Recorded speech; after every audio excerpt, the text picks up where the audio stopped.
क्या हो रहा है? अस्सलाम वालेकुम। Welcome to the live stream voice of पैंस। मैं हूं आपका होस्ट मोहम्मद अरशद और आज मेरे साथ होस्ट में मौजूद शो में मौजूद हैं रिजवान अली। रिजवान। और मुझे मालूम है कि हमारी कम्युनिटी और हमारे लोग बहुत ज़्यादा एक्साइटेड हैं क्योंकि आज के हमारे जो गेस्ट हैं वो लीडर ऑफ अपोजिशन एंड मैं उनको भी अभी शो में इनवाइट करूंगा और मैं उनके इंट्रोडक्शन उसी वक्त दूंगा and I will just add our guest for today. Hi, good evening, Judith Colin. Hi. Hi, everybody. Yeah. Hello, Yeah, and Judith. How thank are you. you? Yep. Good, thanks. Thank you very much for giving us time in this evening out of your busy schedule. And welcome to the show, Voice of PANZ. I am your host, Arshad, and along with me, Rizwan Ali. Rizwan Ali. Yeah. Yeah. So we will be talking like normal this question which we got from our community, and there will be few questions from online through the Facebook in the comment section, and we are happy to you on the show. Thank you for joining us. Thank you for having me with you tonight. Yeah, it's a pleasure. It's a pleasure. So I will just ask Rizwan to have a start the question and answer session live, please. Thank you, Judith, for giving us time, and it's a pleasure talking to you. So obviously we are not a kind of a journalist, so we are just representing community. So it will be a kind of a lighter note. Yes. So just today in the morning we saw a stuff news, and now next survey was published. So it was completed by around 10,000 Aucklanders, and among them around 44% responded that they were considering moving out of Auckland. The main reason they cited was that Aucklanders are frustrated and don't see any end in sight, and means the COVID. And despite this poll is being self-selected and non-scientific, but there are similar sentiment we hear within our So I'm community. just sorting out my lighting here. Yeah. I think I understand how they're feeling. Yeah. Yeah. It's tomorrow I'll be going to work in Wellington for Parliament. And I'm back in there in a level 2, which means I can go to the hairdresser, I can do the normal things, go shopping, be socially distanced, wearing masks, of course. But I've been in Auckland now for just over a week and a half actually, and before that I was here about 3 weeks before that, and I had the first 2 weeks of lockdown in Auckland. And I've been going around small business people in particular, because I think that's really who we should be asking. And they're just feeling utterly forgotten and really grateful that someone's turning up to speak to them. But they're trying their best. They're selling from, you would have seen it in all the shops, from desks across their front doors, and trying to do click and collect and doing what they can, but they're desperate and they've got no answers yet. Especially the business is kind of hitting. They are just keeping their head above the water. So do you think what this government could have done better? The pandemic is 18 months long and still there is no end in sight, no light at the end of the tunnel. That's right. And that's why I've called for a Royal Commission of Inquiry into just how this whole Delta outbreak has been responded to, because there's obviously some very strong lessons to be learnt from it. And number one, they're very slow with the vaccine rollout. As you know, they certainly didn't target the harder to reach communities, particularly Māori and rural areas. But also it's things like this MIQ thing. I don't know if you've got family or friends who are trying to get back home, but my electorate office in Papakura, we're just inundated with people trying to get home. 30,000 New Zealand citizens who can't get here, even though they're double vaccinated and they don't have COVID. And they're being treated as though they're second-class citizens. And actually, that's not good enough. So we're saying get rid of the MIQ altogether. You just have it for people who are coming in who do present with COVID, or who are coming in from countries where there's a lot of COVID around, and just let them, do what they need to do. We'll put a whole plan out about this. If you're a New Zealand citizen coming from a relatively low risk country, you're double vaccinated, you don't have COVID, why can't you go home? Seems strange to us. So these are some of the things. And the Auckland border, that's got to go. 1st of December, we've said, is the last date anyone should have to put up with this. Yes, no doubt the situation in MIQ is really frustrated. Even, people, we are thinking, 10 times, if the record has been around, more than 2 years now that we are kind of separated. Over to you, Ashal. And we've seen it with the split migrant families, people who have come here with good jobs, good skills, good work ethic, working hard, and they haven't seen their families for 18 months. So finally, we've got some progress with that, but it's been 18 months. I can't imagine what that's like, not seeing your family for 18 months when you thought they'd be following you a few months later. Yes, exactly. Like you said, it's true. And what I will just continue with the Auckland Chamber of Commerce CEO's statement. He's concerned about that more people, more skilled people are now moving towards Australia. And especially the sector which he is nominating is about construction, engineering, technology, and legal sectors, which are moving across. And what's your take on this? Like, I think he's absolutely right. Look, if I was in my 20s or 30s and I didn't have the sort of job I've got now, I would be off there too. Because you'd sit there and say, well, you have to go where the opportunities are, but also this is the most beautiful country in the world. But you want to see it from somewhere other than inside your house. You want to be able to see it. But also you want to be able to enjoy it. And when this week we've had the government all confused about what was happening at Christmas time, which is our big holiday time, whether or not we'd be able to leave Auckland or we'd have to queue up and show our certificates, and whether or not we'd get a time slot we could leave. Oh, this is outrageous. This is a democratic country where people should be able to travel to and from. We understand in a pandemic, but we'll have about 90% of people double vaccinated in Auckland by then, so you shouldn't have to have all these rules. No doubt about that. The Aucklanders are also frustrated, but we see not only they are moving within the country, but they are going outside as well. So within just connecting with this thing, so you are also the party spokesperson for technology, artificial intelligence, and space as well. So how do you see this current one-off residency visa, which does not entertain any highly skilled, especially the PhD students, on which New Zealand government and the universities and institutions invested heavily over the years? And if these skills and highly educated, research-oriented students leave New Zealand after acquiring skills here in New Zealand, but how do you think we are not only losing the taxpayers' money, but also the innovation path towards the future? And we do need these people when we are going through the COVID recovery phase. That's right. So when we finally get out of this pandemic phase, we need to be absolutely stoking the economy and getting everyone building productivity, which is going to need highly skilled, technologically advanced people with great engineering skills. So one of the things that we believe the government has sort of completely failed on is understanding that there has got to be life after COVID. And for a country that has lost its international tourism market for, I would say, at least another year, the way things are going, we are going to have to very much ramp up the technology sector in engineering and robotics. So we have some highly skilled people in this country, some of whom are trained here, some who have not, but many of whom are trained here and live here. And they're involved in creating robotics that are exported. They are people who their innovation, and particularly around agriculture and agri-technology, is so well sought after in the world. But they need to go overseas to be able to build the contracts, to get the contracts, to sell the goods, to build that, and the relationships. And you can't do it just by Zoom.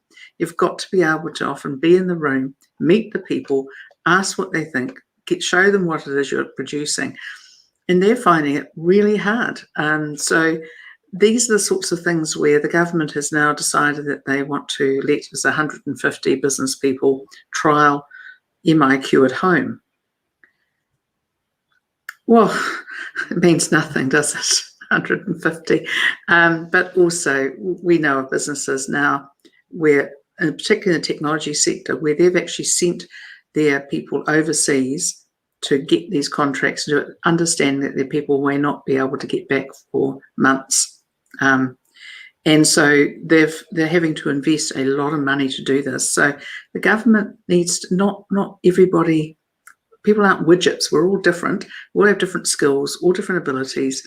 But it is really important that our highly skilled people, particularly those that are skilled here or have come here with skills, that we don't just treat them as though they're not important, because they'll just go to Australia. I met the Australian Prime Minister in August, and he said, he made it very plain that he was happy to take any of the people that New Zealand didn't want, or, the highly skilled people. He's happy to send back all the criminals, but he's very happy to take all the highly skilled people. And that was including the regional, the RSE workers who were picking fruit. So he was happy to take them. And that's because Australia is open for business and New Zealand is still closed for business. They're very excited. They've got to an 80% double vaccination rate and they're open for business. We've been told we have to get 90%. And even then, we could just move into a whole lot of other restrictions. We should be open for business. So I will just continue with the MIQ and SIQ question. As you know, there is some news that after a few weeks or a few months, there will be some home isolation quarantine. So is it beneficial? Will it add some value? All the New Zealander who stuck outside, whose families are outside, they will able to join them. So what's your thought? It would be good to have that, but the best thing would be is if we didn't even have to have it at all. If people are double vaccinated and they've been tested for COVID before they got on plane, tested when they got off the plane, they should be able to go home. This is, just go home. Yes, exactly. Home is home always. And I will just jump for some online questions, and I will start from the very first question. This question is raised by Mr. Syed Khurram Iqbal, and he is our Hastings and Napier lead. He is asking, what is the government mechanism to visit blacklist country, as since long we did not hear any feedback. Even UK removed Pakistan from it. But sorry to say, New Zealand has more COVID cases nowadays than in than in Pakistan. So right. Well, the government takes its advice to the Ministry of Health. So I'd have to say that we'd have to ask them what it is, because I haven't had that request before. But what is clear is that if people were coming from a country where there was any concerns over COVID cases or there was any concern over vaccines or anything like that, we'd probably have to have MOQ for it. But I don't know why it is that Pakistan is still on there, and I'm happy to ask for you. Yeah, thank you. It will be nice. Yeah. So I will just go for the next question. It's Mr. Kaisar Rashid. It's great. I stuck in Christchurch while my family is in Auckland. I usually commute, but can figure out on the name of heavens why Auckland is literally paused this government who have no clue what on the earth they are doing. What can you do to bring life back normal in the country, please? Yeah. Oh, I know. Look, well, we need to be in charge, but what we can do is put pressure on the government. And so I'm saying to people everywhere I go, and they say, well, why can't you get them to do something? Well, because we're the opposition, we're not the government. But the more pressure we put on, the more people put on pressure, the more that they will have to listen, because this is ridiculous, the Auckland border now, when we've got this number of people double vaccinated in Auckland. And I mean, I've had to have a COVID test, to get a negative test before I travel to Wellington. I'm happy to do that. If we have that available for people, or even rapid antigen testing at the airport to check anybody before they get on a plane, that would be fine. It's ridiculous that you're separated from your family like this. And it's really horrible because your family will be stuck, your wife with the kids. It's all this sort of thing by themselves, and they don't understand. Kids don't understand what's going on because the government clearly doesn't have an answer. Yeah. Just open it up, I say. Yes, it is. We have to. Yeah. So recently, Immigration Minister announced this one-off residency policy. So there are lots of people who got, crossed the line, because it was 29th of September and all those all of a sudden. But there are a lot of people, a lot of students, especially PhD students, who are working in a very highly skilled job. And also there were people who are working in essential services in our COVID facilities, MIQ facilities, and also so many other facilities, and they were left out. What do you think? It was a kind of a just, or it was a kind of a very much exclusive? What is your take on this? Well, the people that they let in terms of already in New Zealand and had not had anything happen with their immigration status for at least 18 months, there was 160,000 people. That's the same size as Hamilton as a city. So it's a lot of people. But that's only there because there was such a backlog, because nothing was done. And I think what the government did is that they thought there was so much pressure coming from migrant families, from businesses, from us advocating for these migrant families, is that they just gave in the end.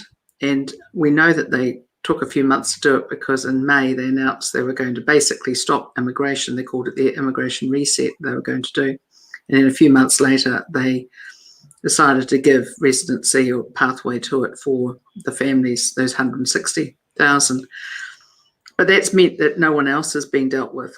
And so again, they've got themselves in a pickle because they haven't prepared and they just stopped working. So I think you'll find a lot of the people you're talking about will end up going to Australia and Canada because they're both open for business and they're both looking for highly skilled migrants. So Erika Stanford, I think, already raised some question in the Parliament. You are MP from National. So what do you think? So you will continue to push government to include or at least extend that deadline?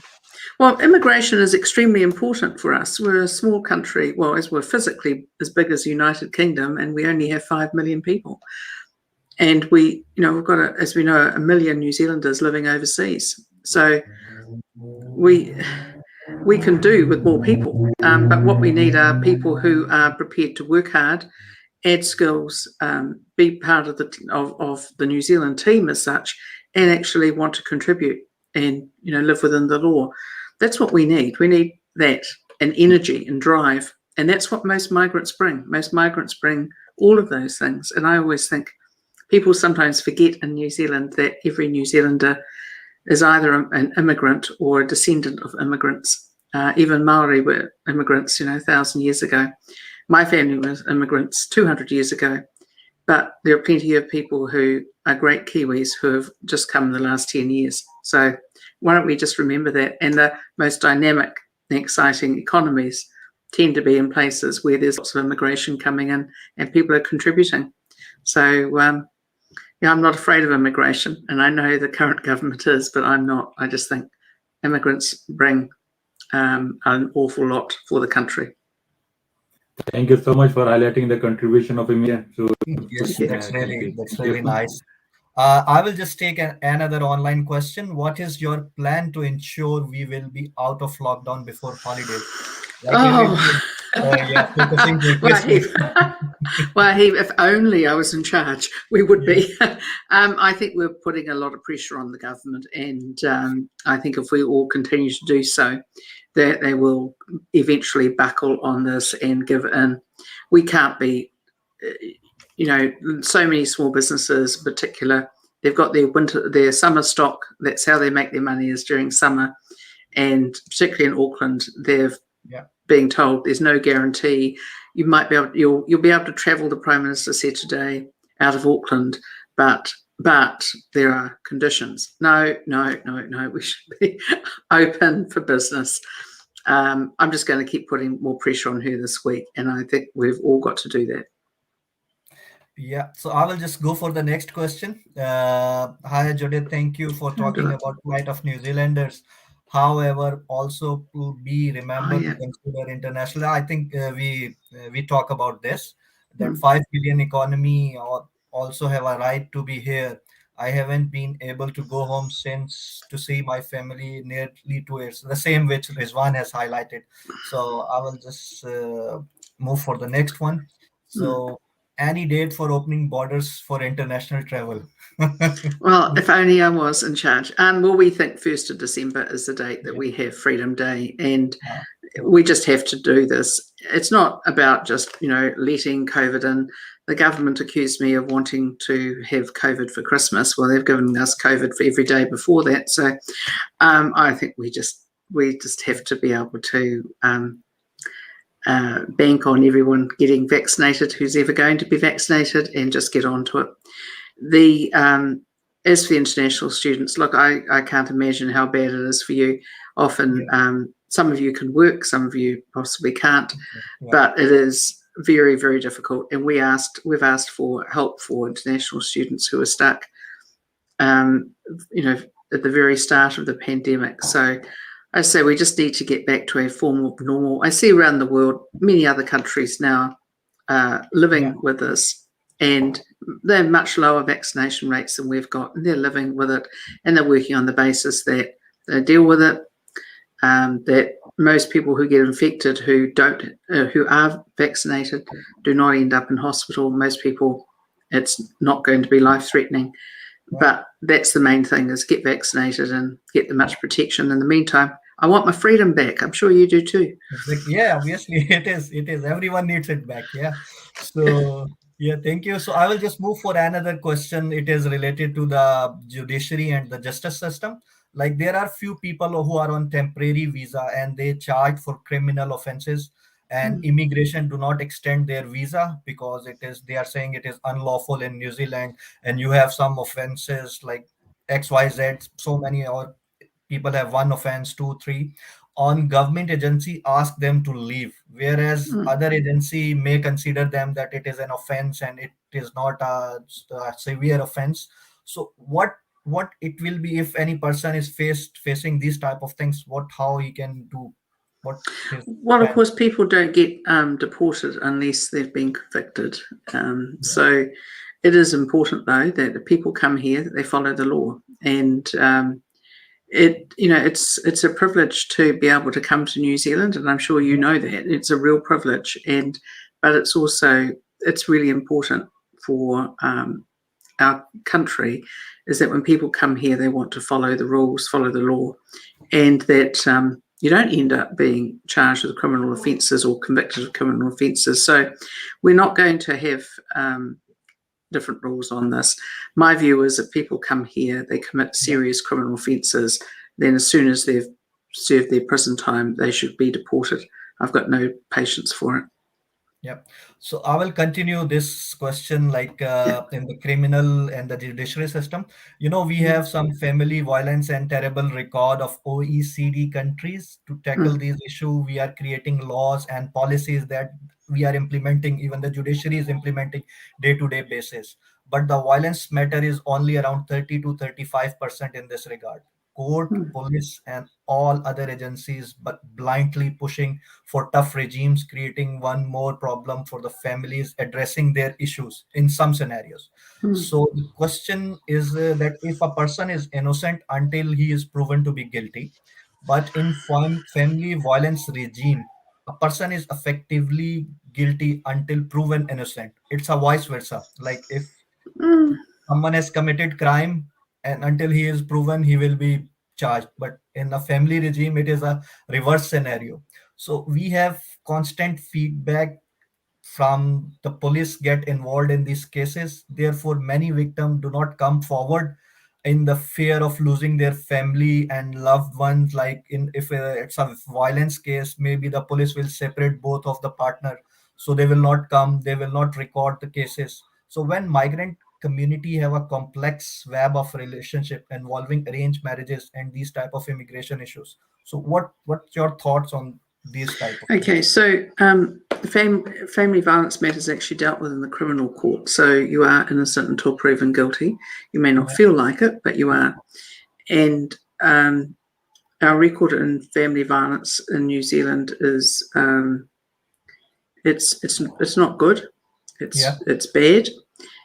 But we also have a culture now in the last 20 years of really promoting people to actually complain about it, because we know that most family violence doesn't ever get brought to the attention of the authorities.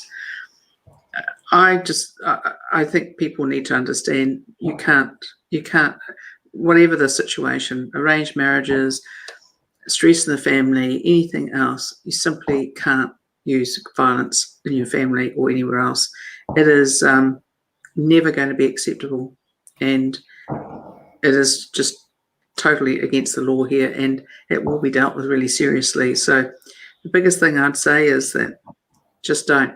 That's the point. Just be careful, walk away, just don't do it. And I know there's a lot of stress on people, but that's no need to commit violence. Yes, especially in this scenario, in the lockdown scenarios, we have seen so many separations. And well, so you many, would. Stress is a terrible. Yes, exactly. It pushes it, and also if people can't get out to work or go and visit friends or go and talk to somebody else, it makes it really hard. But it's there are some mechanisms going on to try and intervene earlier to stop things getting worse. But people just have to stop taking it out on their loved ones. I know it's hard, but you just gotta not do it, because the consequences are going to be huge. Very high, yeah, exactly. Over to you, Rizwan. Yeah. Judith, being young and employed, so the next milestone in my life or everybody's life, in New Zealand, is get a house. Yes. So you are very vocal about the housing crisis we have. It's growing and growing. Now we are talking about in millions. So how do I buy a house? What is your suggestion on this? Right. Okay. So I really care about this, and I really care about it because I think that a house owning or home owning democracy is a really good thing, because it's good for the community, it's good for children to grow up to go to the same school, they're not shifting all the time, and it's good for you to go home knowing that you've got your house or your flat or your apartment, and someone's not going to say, oh, sorry, you've got to leave in 2 months' time or 3 months' time or something. So that's really important.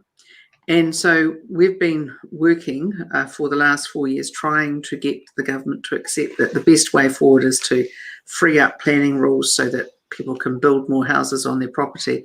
And we've now done a deal with the government so that they have come back to us this year and said, all right, we understand you've got some good ideas, we'll work with you. And they have. And so we've got legislation going through Parliament at the moment, which was all about freeing up the use of land and making it easier and quicker to get consenting, and also to allow people to use land they already own. So if you've got a place, if you've got a house and you've got spare land on it, being able to build a house there means you can subdivide it, you can sell that property off, but it means that you can do that faster and cheaper, which means that whoever is buying can probably get it cheaper as well. And we just think that if you look at when I was growing up in New Zealand, and when I was in my 20s, I was able to buy my first home when I was 21. Oh. And I'd been a university student and just got my first full-time job, and I was able to buy a home like that. Now, it wasn't a big home; it was a 2-bedroom flat, but it was fine. And actually, that's almost unheard of now. And the everything was, houses were much cheaper, much easier to build and buy before the Resource Management Act came in. And then from then on, it's just been terrible for the last 30 years and just got worse. So that's why we needed to change the planning laws under the Resource Management Act. And that's why we're supporting the government to do that, because they could do it themselves, but they know it's our work. And I'm happy to work across the parties in Parliament to do that, because I think it's the right thing for everybody. Will we see more cooperation between you and the Labour government in the future as well, especially in this housing crisis? I think on housing in particular, because they fought against it for the last 4 years, but then, 3 years, and then they've started to talk to us about it. I think that's really important because these are long-term changes. We try to cooperate on a lot of things, like most of the legislation that they have we would be supporting. I think it's probably a bit over half, but there's other things that we just simply cannot support because they're against our principles.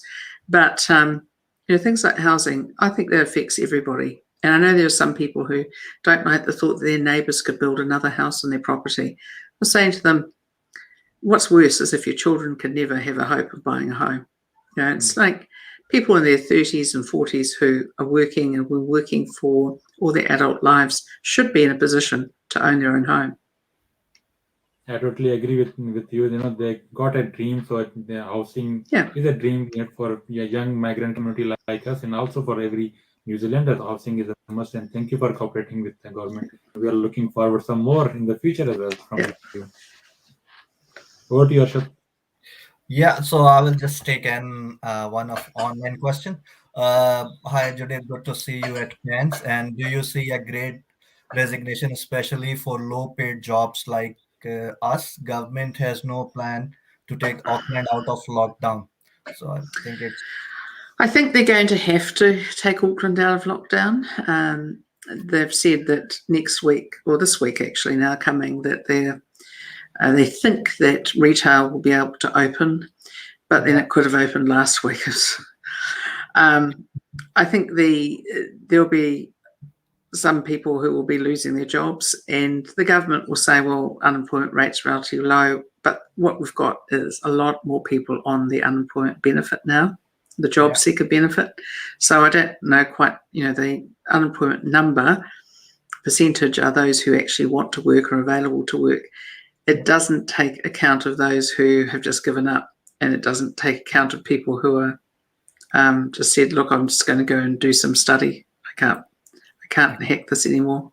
So I think there will be job losses, but I think there's also skill losses, skill shortages, which is really important as well as people start to move to other countries where there are more opportunities, like Canada and Australia. Okay. Yep. So I got another question. Thank you for telling us this. And what step National Party is taking to ensure the candidates from other than Pakeha community are representative? Like National Party, there is very less or diversification we can see. Melissa Lee is only the Asian, and no representation for especially Muslim, South Asian, Middle Eastern, or African community. Yeah, we just need to get that party vote up. We lost, unfortunately, we lost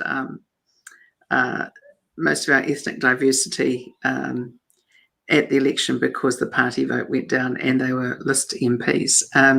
But we need some very good candidates, particularly from those communities that you're talking about. And we need candidates who are well respected in their communities, work hard and want to get ahead. And we're very happy to take them on board. We're the party who had the very first Chinese MP, for instance, the very first party that had a Chinese New Zealander who was a cabinet minister. The very first party who had, an Indian woman, an Indian woman, and also, it's like we're a party that if our party vote goes up, we make sure we've got a good representation, but it's also really important that people get involved in the party. So if you've got any candidates or prospective candidates out there listening, if they could make sure they join the National Party, that's really important. Look at our policies and our principles. And if that's what you want to be part of, then join up and get involved with the party hierarchy and let them know you want to be in our candidates college and learn how to be a candidate. Yeah, sure. So I will continue with the same question, like what opportunities National Party offer to youth and migrants who want to work as a volunteer with the National Party? Yeah. Well, we've got loads of opportunities, and when Auckland's not in lockdown, Papakura in my electorate, we have a lot of people from different ethnicities involved and as volunteers and also youth.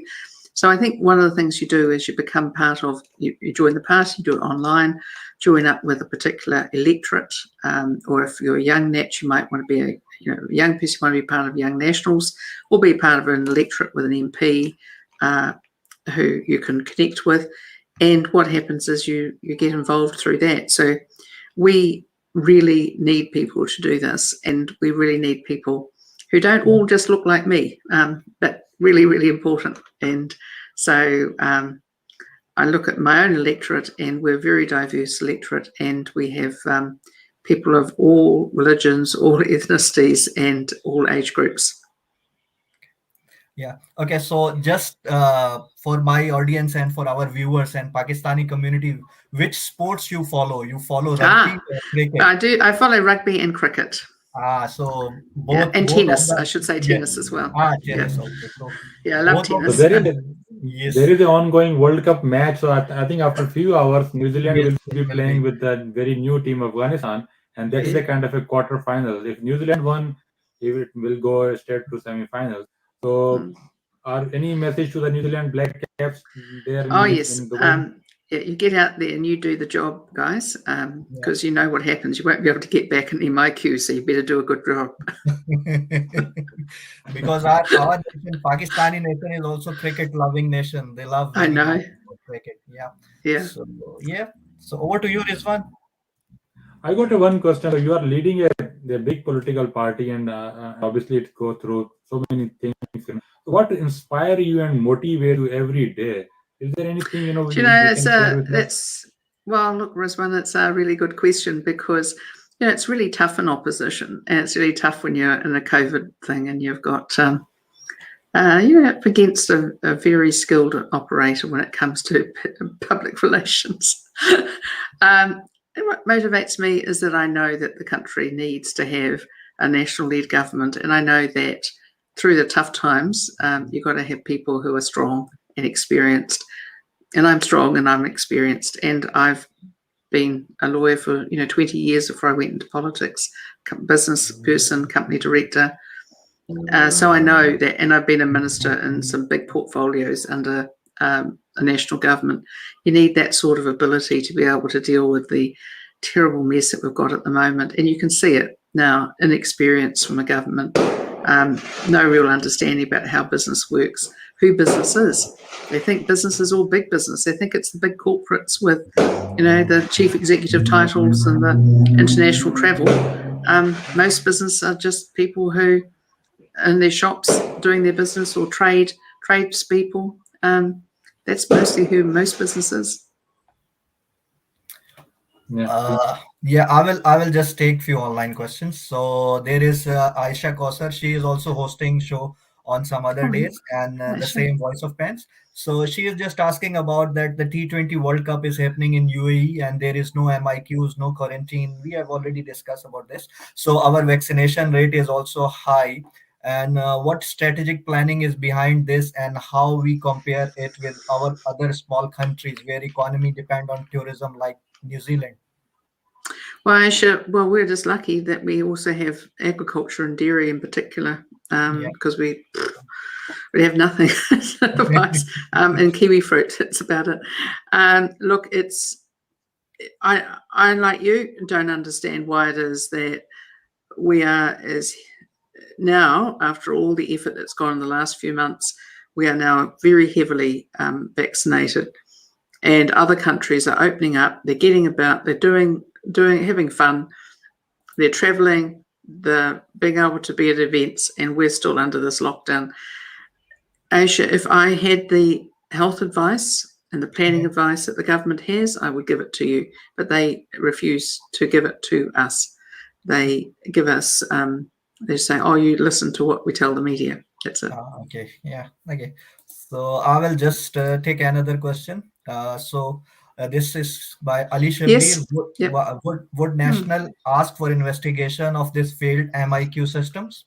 Yes, I think it's very important, particularly as part of the Delta response. So that's why we think a royal commission to look into, investigate what's going on. This MIQ system is just a lottery and human misery. I can tell you, I know someone very well whose son is in the United States, has been on a scholarship, at university. He's finished up his final exam, couldn't leave until about July when his last exams were. And he has been trying since July to get home. He is a New Zealand-born Kiwi who you'd say, well, he's double vaccinated. He wants to get back home. If he doesn't get back home soon, his visa into the United States will have expired, and he will then end up being deported. And that's what this ridiculous situation has caused. Yes. I wouldn't just have an investigation. I'd have it closed. Shouldn't have it. So I have one question regarding this. Arshad, please take this online question. No, you can continue, Rizwan. That's okay. You can continue. Yeah. So, what do you think about this new 3 water policy? I've seen there are lots of city councils are not, kind of liking it. So, where we are opening up so many things, and unable to close, just like in housing crisis and other things. There's so many things out there, just like constant changes without anything being finished. We have the 3 waters policy basically takes all the water in the country and turns it into a management and governance of entities that are not the local councils. They have representatives and everything else. It is enormous cost, about $183 billion, and taking control and away from the local people who have paid for the infrastructure and putting it into an entity that is half controlled by iwi or Maori and the other half by some of the councils. It is a terribly complicated system and utterly unnecessary when the money could be put in fixing any issues that need to be fixed around the country. We have a country with a lot of water. We have a lot of water. The issue is normally water storage and quality, and that can be dealt with. Metro Water in Auckland, that is a very well-functioning body. They supply all the water around except for Papakura, as I'm aware of. But they do this well. It's drinkable. Water in this country is drinkable. We can do all these things with it. This is actually just an asset and power grab from the government to centralise away from local people who have already paid for this. And that is simply unfair. That's why 60 of the 67 councils have come out against it. So talking about this water and more towards environment, so what is your message if you are the kind of the Prime Minister for this conference of parties 26 that is happening in Glasgow about the climate change? Okay, so for instance, at the climate change, the COP26 in Glasgow, number one, if they're that concerned about climate change, they could have done some Zooms on this one. So the Minister for Climate Change in New Zealand took, I think it's 13 or 14 people with them there, and then went on the wrong days. So other smaller countries were able to Zoom through their messages.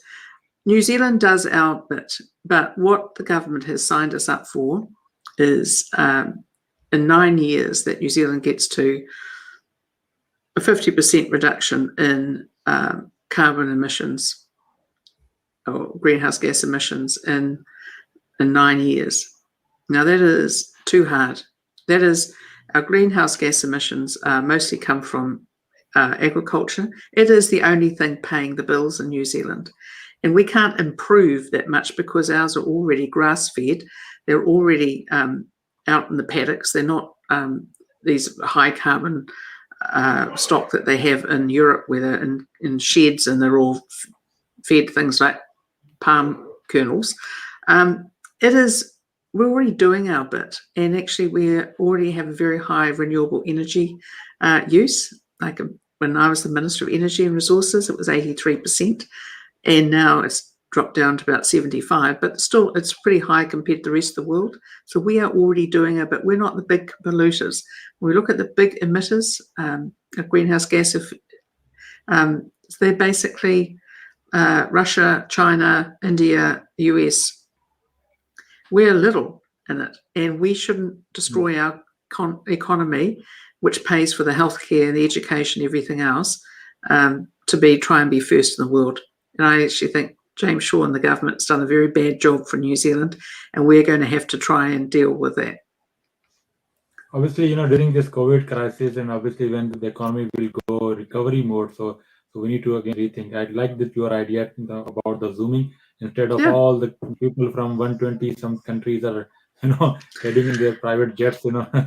Did you see? Did you see what the American president, for instance, took? Big jet, enormous motorcade.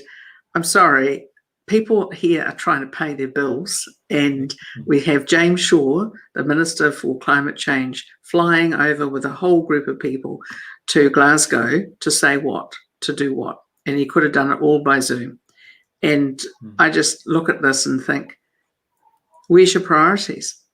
This country is in a pandemic, we're in a lockdown, yet 40% of the population can't go about their business in a normal way, and we've got a minister spending his time flying all the way over to Glasgow. So doesn't make sense, does it? Yeah.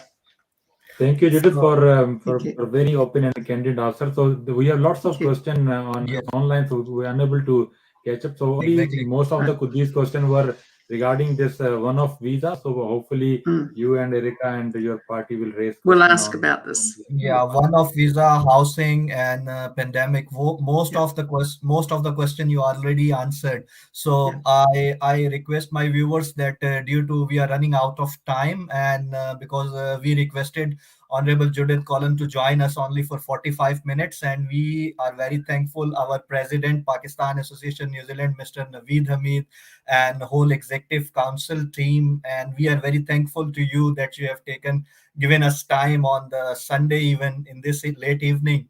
And I request you if you can give us any message, and especially the roles of PANZ and the other ethnic communities in this pandemic environment. What's your thoughts, and what message you can give to Pakistani community? Yeah. Well, might I just say, I was the Minister for Ethnic Communities for 4 years. Yeah. I was very, very proud to have that role, and it brought me into contact with people of ethnicities other than my own, including Pakistani people. Can I just say thank you so much for the contribution that you're already making to New Zealand. I'm extremely appreciative of the hard work, the commitment to family, and the commitment to educating your children, which is so important. I wish every New Zealander had that sort of commitment to their children.